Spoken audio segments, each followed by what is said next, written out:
नमस्कार, पांचजन्य के इस विशेष संवाद में आप सभी का स्वागत है।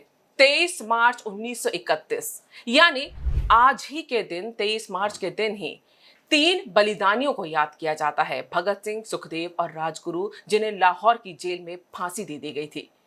देश के लिए कुर्बान होने वाले इन तीनों बलिदानियों को हमेशा याद किया जाता है, लेकिन साथ ही साथ एक बहस हमेशा रहती है कि क्या भगत सिंह वामपंथी थे या फिर राष्ट्रवादी थे। उनकी विचारधारा लेनिन से प्रेरित थी या फिर सावरकर से प्रेरित थी, और इसी पे आज हम चर्चा करेंगे। हमारे साथ इस चर्चा में शामिल हैं डॉक्टर नीरज देव, जो कि दशक ग्रंथी सावरकर सम्मान से सम्मानित रहे, और साथ ही हमारे साथ कर्नल मूलचंद भार्गव, जो भारतीय राजनीति पर भी विशेष नजर रखते हैं और रक्षा विशेषज्ञ भी हैं।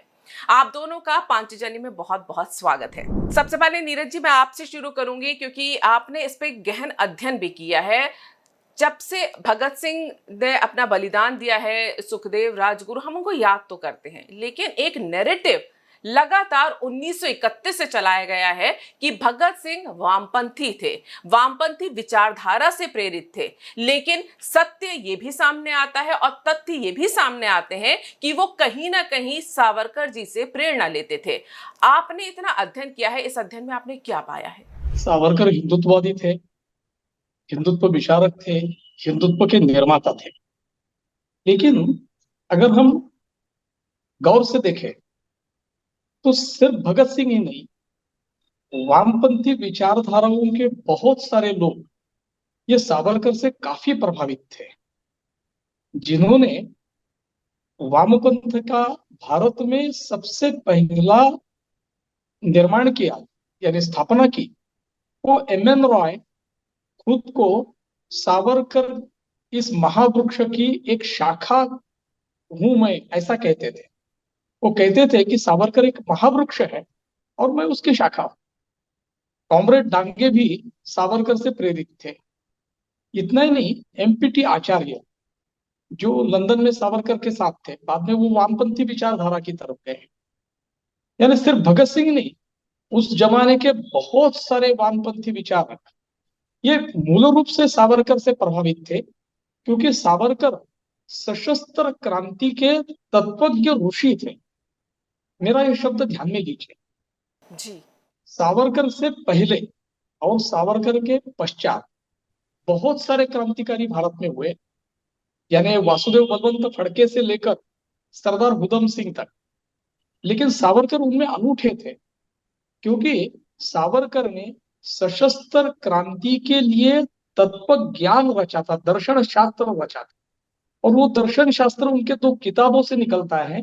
एक है जोसेफ माजनी का चरित्र और विचार, और दूसरा है 1857 का स्वातंत्र्य समर। और लगभग सभी क्रांतिकारी ये दूसरे पुस्तक से प्रेरित थे, और उसमें भगत सिंह भी थे। लेकिन अगर हम देखें तो भगत सिंह सिर्फ उस पुस्तक से ही प्रेरित थे ऐसा नहीं, वो सावरकर के विचारों से अवगत थे, सावरकर के विचारों को जानते थे, और सावरकर के विचारों को पढ़कर उसका अनुवाद भी करते हुए अपने को नजर आते थे।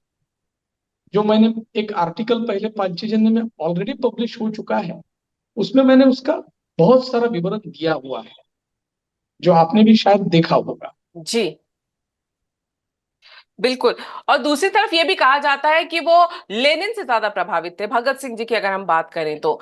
लेकिन कहीं ना कहीं अगर हम देखते हैं, जो वीर सावरकर जी की विचारधारा थी उसमें, और जो भगत सिंह जी जो थे, वो एक प्रगाढ़ रिश्ता वहां पे दिखाई देता है। उनकी कविताएं वो पढ़ते थे, उनके आर्टिकल्स वो पढ़ते थे। लेनिन से लेकिन जोड़ा गया, सावरकर से तोड़ा गया। इसके पीछे का क्या कारण है?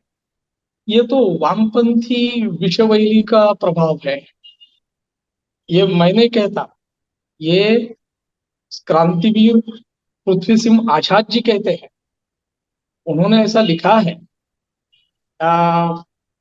बाबा सोहन सिंह भकना, जिन्होंने गदर की स्थापना की थी, उनके संबंध में ऐसा लिखा हुआ है उन्होंने कि बाबा सोहन सिंह भकना जब वामपंथ से जुड़ गए तो उन्होंने लाला हरदयाल तक का रिश्ता नकार दिया।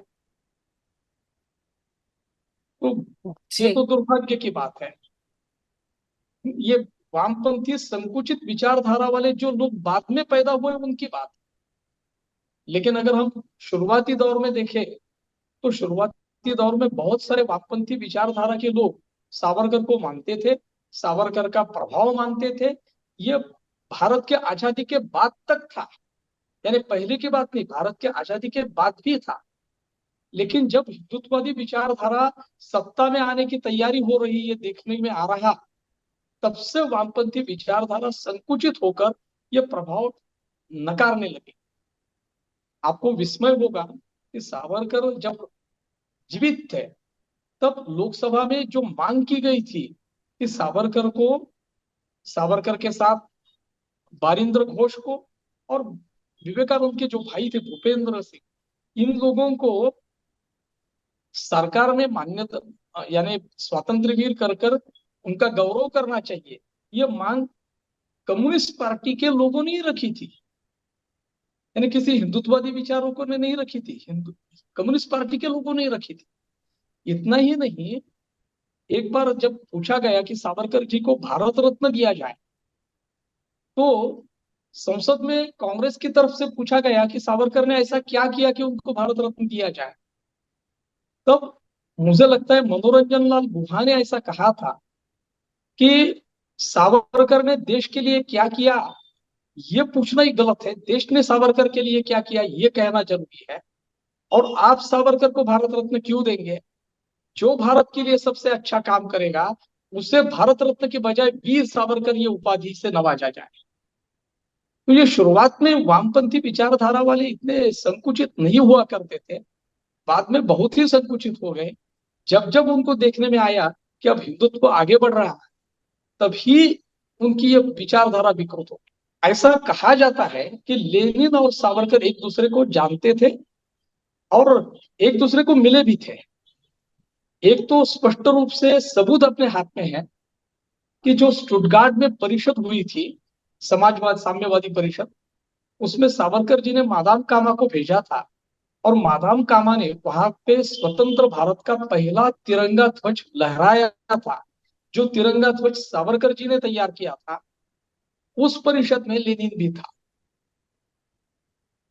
यानी ऐसा नहीं था कि वो लोग सावरकर जी को नहीं मान रहे थे, लेकिन बाद में ये हुआ कि उनका हिंदुत्व जैसे जैसे बढ़ते गया तैसे तैसे इनका विषाक्त विचार बढ़ते गया। ये विषाक्त विचार बढ़ने का कारण सावरकर जी खुद बताते हैं। सावरकर जी एक जगह पे कहते हैं कि साम्यवादी अगर सच्चा साम्यवादी हो तो मैं उसको स्वीकार करने के लिए तैयार हूं, लेकिन साम्यवादी ये पक्षपाती साम्यवादी है। वो हिंदू को हिंदुत्व छोड़ने को बोलता है, लेकिन दूसरे जो लोग पकड़ के बैठे हैं, मुसलमानत्व हो, क्रिश्चियनत्व हो, ईसाईत्व हो, वो छोड़ने के लिए ही नहीं बोलता। वो वहां पे पक्षपाती हो जाता है, इसलिए उनका विरोध करना जरूरी पड़ता है। बिल्कुल। और दूसरी बात यहाँ पे यही आती है कि वामपंथ को अगर जोड़ा जाए तो फिर राष्ट्रवाद से नहीं जोड़ा जा सकता। सावरकर जी राष्ट्रवादी थे और शायद यही बिल्कुल। वजह है कि वामपंथ से जोड़ना उनके लिए ज्यादा सुविधाजनक था, देश काल परिस्थितियों के अनुसार और उनकी बराबर। राजनीति के अनुसार। यहाँ पर कर्नल मूलचंद, मैं आपसे भी जानना चाहूंगी, आप खुद भी सेना में रहे हैं, बलिदानी भगत सिंह भी थे, राजगुरु सुखदेव भी थे, और आज हमारे देश का कोई जवान अगर सरहद पर, सीमा पर अगर अपने प्राण गंवा देता है तो हम उसे भी बलिदानी कहते हैं। दोनों बलिदानों को आप किस तरह देखते हैं या क्या अंतर देखते हैं? नमस्कार। देखिए, दोनों बलिदान तो राष्ट्र के लिए दोनों बलिदान ही। किसी बलिदान को हम कम या ज्यादा तो नहीं आंक सकते, लेकिन दोनों बलिदानों में कुछ समानताएं और भिन्नताएं हैं। राष्ट्रवाद की प्रखर ज्वाला किसी भी बलिदान के लिए बड़ी आवश्यक है, और भगत सिंह और आज के सैनिकों में ये बात कॉमन है कि दोनों ने, एक ने राष्ट्र की स्वतंत्रता के लिए प्राण दिए और दूसरा उस स्वतंत्रता को रखने के लिए प्राण देते हैं। लेकिन जो सैनिक जो आज के हैं हमारे, वो एक संगठित सेना के रूप में लड़ते हैं, जिनके पीछे पूरे राष्ट्र की शक्ति रहती है, जिनके साथ वीरता तो है ही, लेकिन उनके साथ उनका आर्थिक, उनके परिवारों की देखभाल, उस सब की श्योरिटी, उस सब का एक तरीके से भारत सरकार की तरफ से विचार रखा जाता है। और उस से प्रेरित होकर, राष्ट्रवाद की भावना से प्रेरित होकर वो सैनिक युद्ध में जाकर खड़े होते हैं और बलिदान देते हैं। परंतु भगत सिंह, राजगुरु और सुखदेव, देखिए जब हम बलिदान की बात करते हैं 3 नाम आते हैं, लेकिन दुर्भाग्य की बात है कि हम राजगुरु और सुखदेव को दूसरे दर्जे में डाल देते हैं। जिस प्रकार सभी बलिदान बराबर है, उसी तरह उन्हीं 3 लोगों के बलिदान बराबर है। उन लोगों ने जो बलिदान दिया उसमें किसी प्रकार की कोई सरकारी मदद, कोई सरकारी शक्ति, कोई किसी प्रकार का बहुत बड़ा संगठन उनके पीछे नहीं था। उनके हाथ में कोई बहुत बड़ा हथियार नहीं था। उनके साथ किसी सेना की किसी प्रकार की कोई मदद नहीं थी। सिर्फ अपनी राष्ट्रवाद की प्रखर ज्वाला और वीरता के दम पर वो ब्रिटिश साम्राज्य से भिड़ गए और खुशी खुशी उन्होंने फांसी का फंदा चूम लिया। अगर उस दृष्टि से देखा जाए तो उनका बलिदान सामान्य सैनिक के बलिदान से बहुत ऊपर है, और शायद इसीलिए उन्हें हम बलिदानियों में सबसे ऊपर रखते हैं। लेकिन बलिदान बलिदान है, उसको कम ज्यादा करके नहीं आंका जा सकता। दूसरी बात जो, अगर ये विषय मेरा भी है कि भगत सिंह क्या वामपंथी थे या राष्ट्रवादी थे, ये बहस तो उठनी नहीं चाहिए। भगत सिंह ने जो ब्रिटिश अधिकारी की हत्या करी वो उन्होंने लाला लाजपत राय की हत्या के विरोध में की। लाला लाजपत राय प्रखर राष्ट्रवादी नेता थे, इस बात को कोई नहीं निकाल सकता। पूरे के पूरे भारतीय इतिहास में उनको इंडियन नेशनलिस्ट लीडर के बारे में जाना। अगर भगत सिंह राष्ट्रवादी नहीं थे तो उनको किसी राष्ट्रवादी नेता के मरे जाने से पीड़ा क्यों होती? वो उसका बदला लेने के लिए अपने प्राणों का बलिदान क्यों देते? पहली बात। दूसरी बात, ये जो वामपंथी विचारधारा है ना, ये शब्दों को हथियाने में बड़ी महारत रखती है। कुछ शब्द इन्होंने स्वयं से हथिया लिए हैं, जिनमें से 2 शब्द विशेष रूप से, एक क्रांति और दूसरा मानवाधिकार। जबकि क्रांतियां तो वामपंथियों के होने से पहले भारत में होती आई है। 1857 में जब क्रांति भारत की हुई, वामपंथ का जन्म भी नहीं हुआ। तो सिर्फ इसलिए कि भगत सिंह अपने आप को क्रांतिकारी कहते थे इसलिए वामपंथी हो गए, ये बात गलत है। पहली। दूसरी बात, भगत सिंह एक विचारक थे। भगत सिंह ने सभी प्रकार के विचारों को पढ़ा, उसमें वामपंथ भी शामिल है। और युवा के रूप में उस समय जो वामपंथ की जो दृष्टि गढ़ी गई थी कि ये गरीबों के लिए है और ये बेसहारा बुर्जुआ प्रलोत्रित और सर्वहारा के लिए है, कोई भी युवक जिसके मन में क्रांति की ज्वाला होगी वो उन विचारों से प्रभावित हो सकता है। लेकिन भगत सिंह 23 वर्ष की आयु में बलिदानी हो गए। उनको जो वो मेच्योरिटी वाला ज्ञान जो थोड़ा बहुत लगता है, जो सीखते, जब उन्हें असलियत वामपंथ की पता लगती, शायद वो वामपंथी को गाली देने वाले या उन लोगों को धुतकारने वाले सबसे बड़े राष्ट्रवादी बनते। जब उनको ये पता लगता है कि किस प्रकार लेनिन ने बंद कमरे में अपने डायरेक्शन में जार के 5 छोटे बच्चों को बेरहमी से गोली मार दी, या जब उनको ये पता लगता है कि 1941-42 के अंदर किस प्रकार वामपंथियों ने भारत की स्वतंत्रता आंदोलन को छोड़कर ब्रिटिश साम्राज्य का साथ देने का प्रण लिया, अगर भगत सिंह उस समय होते तो वो शायद वामपंथ को तभी दुष्कार देते।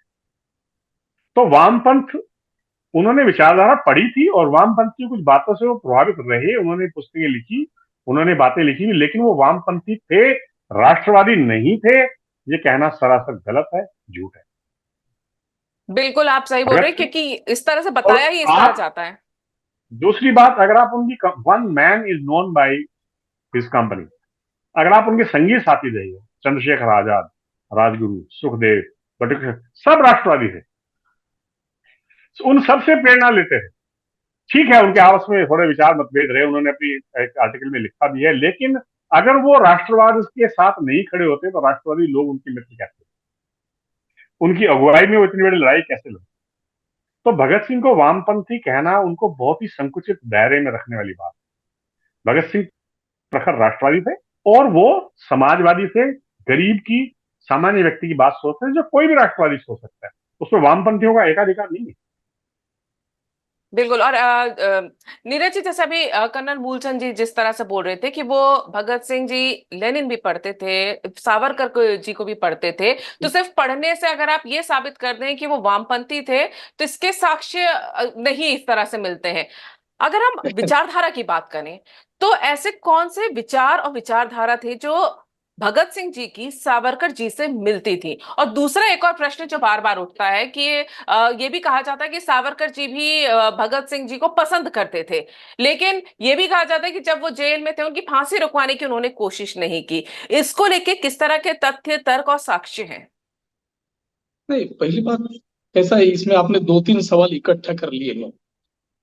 हम लास्ट सवाल पर पहले जाएंगे कि सावरकर जी ने भगत सिंह की फांसी रुकवाने की कोशिश नहीं की। ऐसा भी कहा जाता है कि उनको मिलने के लिए नहीं गए, वो खुद बैरिस्टर थे, फिर भी उन्होंने कुछ नहीं किया। ये सरासर गलत बात है।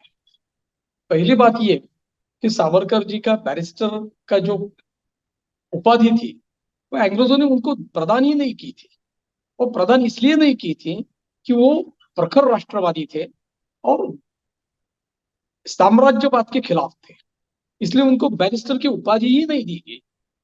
दूसरी बात, जब भगत सिंह को फांसी की सजा हुई, उस समय सावरकर जी भी नजरबंद थे। उन्हें रत्नागिरी से बाहर निकलना भी संभव नहीं था। यानी सावरकर जी को मिलने के लिए लोग रत्नागिरी में जाते थे, सावरकर जी रत्नागिरी से बाहर नहीं जा सकते थे। यानी गांधी जी भी उनको मिलने के लिए रत्नागिरी गए थे। और एक नोट करने जैसी बात है, 12 फरवरी 1928 को महाशिवरात्रि के पहले दिन भगत सिंह भी सावरकर जी को मिलने के लिए रत्नागिरी गए थे। इसके और ये, साक्ष्य हैं? हाँ, इसके साक्ष्य है। ये जो लिखा हुआ है, ये वामनराव चौहान ने लिखा हुआ है। वामनराव चौहान ये भी भगत सिंह जैसे ही क्रांतिकारी थे। सावरकर की जो माई ट्रांसपोर्टेशन ऑफ लाइफ जो किताब है, उस पर अंग्रेजों ने जब पाबंदी लगाई, तो वामनराव चौहान ने मुंबई में स्विट्जरलैंड पर गोली चलाई। वो स्विट्जरलैंड को लगी नहीं, वो मरा नहीं, और इनको फांसी नहीं हुई, ये छूट गए उसमें से। उन्होंने ये लिखा हुआ है कि भगत सिंह और राजगुरु दोनों सावरकर जी को मिलने के लिए 12 फरवरी 1928 को रत्नागिरी आए थे और सावरकर जी को मिले थे। अब रही बात, सावरकर जी इस पर मौन थे क्या? जब भगत सिंह को फांसी हुई तो सावरकर जी मौन थे क्या? इस पर एस डी पाटिल लिखते हैं। एस डी पाटिल ये उस समय रत्नागिरी में थे। उन्होंने लिखा कि जब ये वार्ता रत्नागिरी में पहुंची कि सावरकर जी, भगत सिंह जी को फांसी होने वाली है, उनकी फांसी की सजा वो सुनाई गई है, तब सावरकर जी बरवंडे में थे। और जैसे ही उन्होंने ये न्यूज सुनी, ये वार्ता सुनी, तो उनके आंखें भर आई। उनके चेहरे पर एक बहुत बड़ा विषाद छाया हुआ नजर आ रहा था। यानी सावरकर जी मुंह से नहीं बोल रहे थे, क्योंकि उन पर पाबंदी थी कि राजनीति के बारे में कुछ कहना नहीं है, लेकिन उसका चेहरा बोल रहा था। और उसी रात, जब साहब भगत सिंह को फांसी दी गई, उसी रात सावरकर जी ने एक कविता लिखी थी भगत सिंह जी के ऊपर, जो मराठी में है। बहुत ही सुंदर कविता है। उस कविता का शीर्षक ही है हा भगत सिंह हाय हा। और उसमें उन्होंने लिखा है, जाशे आजी हाशे आमास तवची वीरा हाय हा।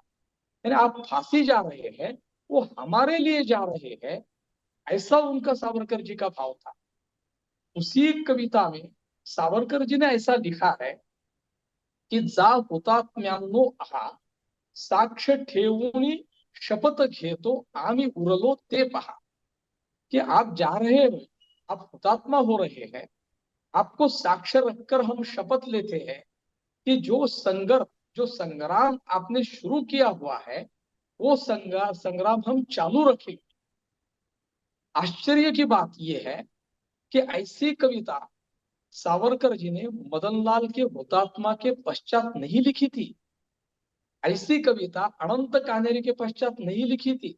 अनंत कानेरे, मदनलाल ढींगरा या वांचू अय्यर, ये सावरकर से पूरी तरह से प्रभावित और उन्हीं के द्वारा प्रभाव में आकर हुतात्मा बन गए थे, उनके बाद नहीं लिखी थी। ये कविता, इस प्रकार की कविता सावरकर जी ने सिर्फ चाफेकर के वक्त लिखी थी। और उस समय भी उन्होंने ये लिखा था की कार्य सोडून अपुरे पडता झुंजत कंथी नको पुढे, कार्य चालवू तुमचे आम्ही पराक्रमाचे गिरवित धडे। यानी आपका काम हम आगे चलाएंगे, हम आगे बढ़ाएंगे। और वही भाव इसी कविता में अपने को देखने को मिलता है। यानी सावरकर भगत सिंह से कितने जुड़े हुए थे, भगत सिंह के बारे में उसको कितनी आत्मीयता लगती थी, यही इस कविता से निकलता है। और ये कविता दूसरे दिन पूरे रत्नागिरी में गाई गई। वहां पे प्रभात फेरी निकलती थी, उस प्रभात फेरी में ये निकल गाई गई। यानी इसका मतलब ये है कि भगत सिंह को जब फांसी की सजा सुनाई गई, तब सावरकर मौन नहीं थे, वो दूसरे भगत सिंह तैयार करने में जुटे हुए थे। वो आगे के भगत सिंह कैसे तैयार करें इसलिए जुटे हुए थे। ये- इसका और एक साक्ष्य है, और एक प्रमाण है।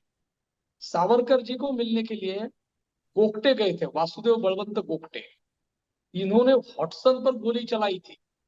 हॉटसन उसमें बच गया क्योंकि उसमें चिलखत पहनी हुई थी। वो हॉटसन गोगटे नाम से प्रसिद्ध वो जो हुतात्मा थे, उन्होंने अपनी आत्मकथा में लिखा है कि मैं सावरकर जी से मिलने गया था और उनसे पूछा कि देशभक्ति के लिए क्या करना चाहिए। सावरकर जी ने कहा, देशभक्ति हर प्रकार से की जा सकती है। संपादक बनकर भी आप देशभक्त हो सकते हो, और भगत सिंह बनकर भी आप देशभक्त हो सकते हो। और मेरी माने तो भगत सिंह बनकर देशभक्त बनना और बड़ा काम है और सबसे उचित काम है। यानी सावरकर जी नए भगत सिंह बना रहे थे। चुप्पी तो उन लोगों ने साधी हुई थी जिन पर कोई भी प्रतिबंध नहीं था, जो बड़े बड़े अधिवेशन ले रहे थे, वाइसराय से मिलने जा रहे थे, और फिर भी भगत सिंह का नाम मुंह पर नहीं ला रहे थे, और वो भगत सिंह को आतंकवादी करार दे रहे थे। तो सावरकर चुप नहीं थे। सावरकर भी भगत सिंह जैसे ही बंदी थे, और बंदी होते हुए भी वो भगत सिंह बनाने का काम कर रहे थे। ये आपके लास्ट सवाल का जवाब है। बिल्कुल। और सशस्त्र क्रांति की बात की जाए तो सावरकर जी के विचार और भगत सिंह जी के विचार इसमें काफी मिलते जुलते थे, लेकिन जी एक बात इसको मैं थोड़ा करेक्ट करना चाहूंगा जी कि एक दूसरे से जुड़ते हुए नहीं थे, मिलते जुलते नहीं थे। सावरकर की परंपरा के भगत सिंह वाहक थे। जी। हाँ, लेकिन यही सावरकर। चीज हमेशा छुपाई गई, इतिहास में दबा दी गई। जितने इतिहासकार आए, जो राजनीतिक पार्टियां आई, और सबसे हैरानी की बात कर्नल मूलचंद, अगर आप देखेंगे तो जैसा कि अभी डॉक्टर नीरज भी बता रहे थे कि जो बात करते थे अहिंसा की, जो भगत सिंह को उस समय आतंकवादी साबित करने के समय मौन थे, वो आगे चल के भगत सिंह को क्रांतिकारी और वामपंथी बताते थे। और बराबर, बिल्कुल जो सही बात। जो जो उन्हें राष्ट्रवादी समझते थे, वीर सावरकर की विचारधारा से प्रेरित, जो जानते थे कि वो हैं, जो ये जानते थे कि जेल में रहते हुए भी वो सावरकर जी के विचारों से प्रेरित थे, उनको भी उन्होंने सावरकर की तरह नकार दिया, और इस सच्चाई को पूरी तरह से दबा दिया गया, और ये साबित कर दिया कि भगत सिंह जी राष्ट्रवादी नहीं, वामपंथी थे। आपको लगता है अब आने वाली पीढ़ियों के लिए भगत सिंह जी का ये एक जो सच है वो सामने आना चाहिए, और इसका कितना प्रभाव पड़ेगा? क्योंकि अभी की अगर हम राजनीति से जोड़ें तो कई ऐसी पार्टियां हैं जो वामपंथ से प्रेरित हैं और खुद को भगत सिंह के जो कहते हैं कि विचारधारा से प्रेरित बताते हैं। बिल्कुल। उस पर जाने से पहले मैं आपको एक तथ्य और बताऊंगा। जी जी नीरज जी। ये जो कहते हैं कि भगत सिंह और उनके जो साथीदार थे, जो हिंदुस्तान सोशलिस्ट रिपब्लिकन आर्मी के जो सदस्य थे, वो सभी के सभी वामपंथी विचारधारा के थे। वो दक्षिणपंथी विचारधारा को नकारते थे, वो राष्ट्रवादी नहीं थे। तो यहाँ पे एक बात बताने जैसी है। भगत सिंह के साथ साथ राजगुरु भी फांसी पर चढ़ गए, और राजगुरु जो थे उन्होंने सॉन्डर्स को मारा था। सॉन्डर्स पर जो गोली चली थी वो राजगुरु ने चलाई थी। ये घटना के पहले 30 जनवरी 1928 को हसन निजामी करके एक मुस्लिम लीग का, मुस्लिम विचारों का एक बहुत बड़ा व्यक्ति उस समय था, जो हिंदुओं को मुसलमान बनाता था। बाबा राव सावरकर ने राजगुरु को बताया था कि इस हसन निजामी को आपको मारना है। और राजगुरु ने दिल्ली में जाकर हसन निजामी पर गोली चलाई थी। दुर्घटनावश क्या हुआ कि जैसा खुदीराम बोस ने बॉम्ब डाला, वो बम डालते वक्त वो किंग्सफोर्ड पर डाला ऐसा लगा, और उसमें शहीद दूसरे ही लोग हो गए, बलिदान दूसरे ही लोग हो गए। वैसा इसने गोली डाली, लेकिन उस हजन निजामी की जगह ना उसका ससुरा था, वो ससुरा था वो मर गया। ये बात राजगुरु ने बाद में बताई कि हसन निजामी को मारने के लिए मैं गया था, गोली चलाई थी, और उसमें उसका ससुरा चला गया, और मुझे बाद में पता चला। यानी ये अगर पूरे वामपंथी होते तो ये दक्षिण पंथ कहां से उनके बीच में आता। और ये बात चंद्रशेखर आजाद को भी मालूम थी, सावरगांवकर करके एक उनके साथी थे, उनको भी मालूम थी। यानी ये ऐसा दक्षिण पंथ वामपंथ करने की जरूरत नहीं थी। ये जो सशस्त्र क्रांति है वो पूरी तरह से राष्ट्रवादी थी, और उसमें राजगुरु भी वैसे ही थे और भगत सिंह भी वैसे थे। एक बिल्कुल जी। एक एक उदाहरण बार बार दिया जाता है, एक उदाहरण बार बार दिया जाता है। मतवाला में भगत सिंह ने एक आर्टिकल लिखा था, उसका नाम था विश्व प्रेम। उस आर्टिकल में लेनिन का भी जिक्र है और सावरकर का भी जिक्र है। सावरकर का जो जिक्र है वो इस प्रकार से है, विश्व प्रेमी वह वीर है जिसे भीषण विप्लववादी, कट्टर अराजकतावादी कहने में हम लोग तनिक भी लज्जा नहीं समझते। वही वीर सावरकर विश्व प्रेम की तरंग में आकर घास पर चलते चलते रुक जाते कि कोमल घास अपने पैरों तले मसली जाएगी। ये भगत सिंह सावरकर जी के बारे में लिखते हैं। इस सावरकर जी को हम अराजकतावादी कहते हैं, लेकिन इनका हृदय इतना करुण, इतना कोमल, इतना मुलायम है कि घास पर चलते चलते वो रुक जाते हैं और देखते हैं कि अपने पैरों तले घास मछली तो नहीं गई। मैंने जब ये पढ़ा तो मुझे आश्चर्य हुआ कि इस प्रकार का विचार, इस प्रकार का काव्यदर्शी विचार भगत सिंह ने सावरकर जी के बारे में कैसे लिखा। जब मैंने ढूंढा तो मुझे पता चला कि सावरकर जी की एक कविता थी। वो कविता का नाम है मरणोन्मुख शय्येव। बहुत ही कठिन कविता है, लगभग 213 लाइन की कविता है। उस 213 लाइन की कविता में एक जगह पे सावरकर जी ने लिखा हुआ है, वो मराठी में है, ध्यान से सुनिए। जई हिरव्या गवताचा गार गालीच्या, वरुणी 10 पावलीच अंगणामध्ये, कारागारात मी फिरे तधी, आत्मौपम्यात मुरत चित्त थजोनी, कितीदा तरी चरण अकस्मात चालता, स्तंभित होऊन राहवेत घटी घटी, काही केल्याही तया तरुण कोवळ्या, गवताचे अंकुर दुखतील या भये, पाय त्यावरी नये पडुची की पुढे। इसका अर्थ है, जो भगत सिंह ने ऊपर लिखा हुआ है वो इसी कविता का अर्थ है। कि सावरकर जी लिखते हैं कि जब घास पर मैं चलता हूं तो मन में सवाल आता है कि ये जो घास है, इसके जो अंकुर है वो अभी अभी जन्मे हुए हैं, उन पर मैं अगर पांव डालूं तो शायद इनकी संतति ही नष्ट हो जाएगी। यानी भगत सिंह सिर्फ सावरकर का 1857 का स्वातंत्र समर नहीं पढ़ते थे, वो सावरकर जी की कविता भी पढ़ते थे। और जो कविता मराठी के लोग भी नहीं पढ़ पाते वो भी उनको समझ में आती थी। यानी भगत सिंह सावरकर से पूरी तरह से लिपटे हुए थे, यही इसका अर्थ है। बिल्कुल। कर्नल मूलचंद जी, मैं आपसे एक चीज पूछना चाहूंगी यहाँ पर। जैसा कि नीरज जी ने भी बताया कि सावरकर जी से प्रभावित थे भगत सिंह जी, और कविताएं भी उनकी ट्रांसलेट कर लेते थे, समझ भी लेते थे, उनके लिए कविताएं भी लिखी। लेकिन उनको वामपंथी क्या इसलिए बताया गया कि वो हिंदुत्व राष्ट्रवादी सावरकर से प्रेरित थे, और हिंदुत्व नाम जहां जुड़ जाता है वो उस समय की सरकारों को या उस आजादी के बाद की सरकारों को सूट नहीं करता था। भगत सिंह को जो वामपंथी बताने का जो कुचक्र चला गया, वो मैं उसको दो कारणों से मानता हूँ वो किया गया, जो मैंने पहले भी जैसे बताया। एक तो उन्होंने जो क्रांतिकारी शब्द अपने उसके लिए संगठन के लिए प्रयोग किया, जो क्रांतिकारी थे, रिवोल्यूशनरी रिवोल्यूशनरी आइडियाज उनके थे। और दूसरा जो उन्होंने एक जो आर्टिकल लिखा कि why I am an atheist, ये बात बड़ी स्पष्ट है, वो भगत सिंह जी ने लिखा है, जिसमें वो अपने आप को ये मानते थे कि मैं ईश्वर में विश्वास नहीं करता। पर ईश्वर में विश्वास न करने के बावजूद भी एक व्यक्ति हिंदू हो सकता है, राष्ट्रवादी भी हो सकता है। कोई ये आवश्यकता नहीं कि अगर कोई व्यक्ति ईश्वर विश्वास न करे तो वामपंथी बन जाएगा।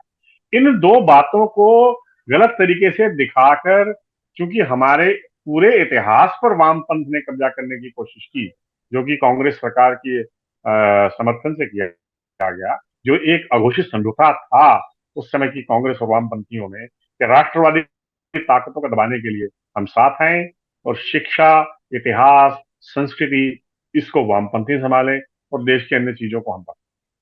तो उस कुचक्र के कारण जो था, जो उन्हें कुछ एबरेशंस, जो ऐसी चीजें मिली जो उनसे कहीं ना मिलते जुलते थे, उसके जरिए उन्होंने ये दिखाने की कोशिश की कि वो वामपंथी थे। जबकि भगत सिंह प्रखर राष्ट्रवादी थे, क्योंकि उनकी जो जो अगर उनकी जो आप जो भी गतिविधि देखें, वो भारत राष्ट्र को ब्रिटिश साम्राज्य से आजाद कराने के लिए, स्वतंत्र कराने के लिए पूरा बलिदान उनका उस पर केंद्रित था। ये वामपंथी की विचारधारा नहीं। वामपंथियों ने कभी भी किसी एक राष्ट्र की आजादी के लिए, स्वतंत्रता के लिए कोई लड़ाई नहीं लड़ी। उन्होंने उसी राष्ट्र में उथल पुथल के लिए लड़ाई लड़ी। तो इसलिए भगत सिंह को वामपंथी कहना उनके साथ बहुत बड़ा एक जिसे कहना चाहिए कुचक्र है। वो प्रखर राष्ट्रवादी थे, हाँ। वो वामपंथ की कुछ बातों से प्रभावित थे, क्योंकि वो विचारक थे। जब आदमी बड़े स्तर पर विचारक होता है तो वो फिर हर प्रकार की विचारधारा को पढ़ता है। मैं भी पढ़ता हूँ, मैंने कार्ल मार्क्स को, लेनिन दोनों को पढ़ा है। लेकिन उसका मतलब ये नहीं कि अगर मैं कल को उनकी किसी एक बात जो किसी कारणवश जस्टिफाई मैं करूं तो मैं वामपंथी बन गया। राष्ट्र मेरा है, राष्ट्रवाद भी मेरा है। और यही बात भगत सिंह के विचारों में और कर्तव्यों में स्पष्ट नजर आती है।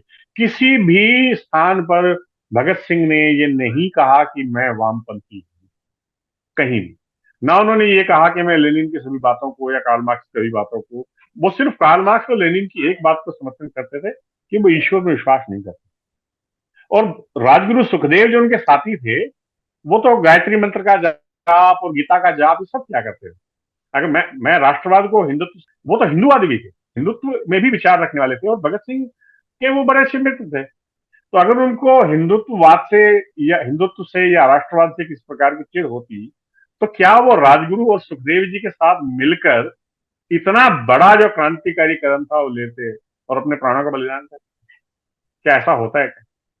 तो ये हो सकता है कि वो अपने दो मित्रों के अलावा थोड़े से ज्यादा खुले विचारों के थे और विश्व की हर विचारधारा को पढ़ते थे, लेकिन उस कारण वो वामपंथी हो गए, राष्ट्रवाद के विरोधी हो गए, हिंदुत्व के विरोधी हो गए, ऐसा कोई प्रमाण न इतिहास में है, न भगत सिंह की किसी बात में है। जो वामपंथ का कुचक्कर चला, जिसके कारण उन्होंने बहुत सी बातों को जो हथियाने का प्रयास किया, ये सब उसमें से एक छोटा सा हिस्सा है। जब बलिदान की बात आती है, 3 बलिदानी जो एक साथ बलिदान हुए, अगर आप बड़े ध्यान से देखें, उन 3 बलिदानियों में से उन्होंने बड़ी चालाकी के साथ राजगुरु और सुखदेव को नेपथ्य में धकेल देते हैं और सिर्फ भगत सिंह की बातें करते हैं, जो तीनों के साथ अन्याय है। तीनों मित्र थे, तीनों ने एक साथ बलिदान दिया। क्योंकि तो भी राजगुरु और सुखदेव की बातों में उनको वो हल्का सा भी वामपंथ का जिक्र या झलक नजर नहीं आया। पर भगत सिंह चूंकि सभी विचारधाराओं को पढ़ते थे, तो उन्होंने उनको वामपंथी घोषित कर दिया और बाकी दोनों बलिदानियों को नेपथ्य में डाल दिया।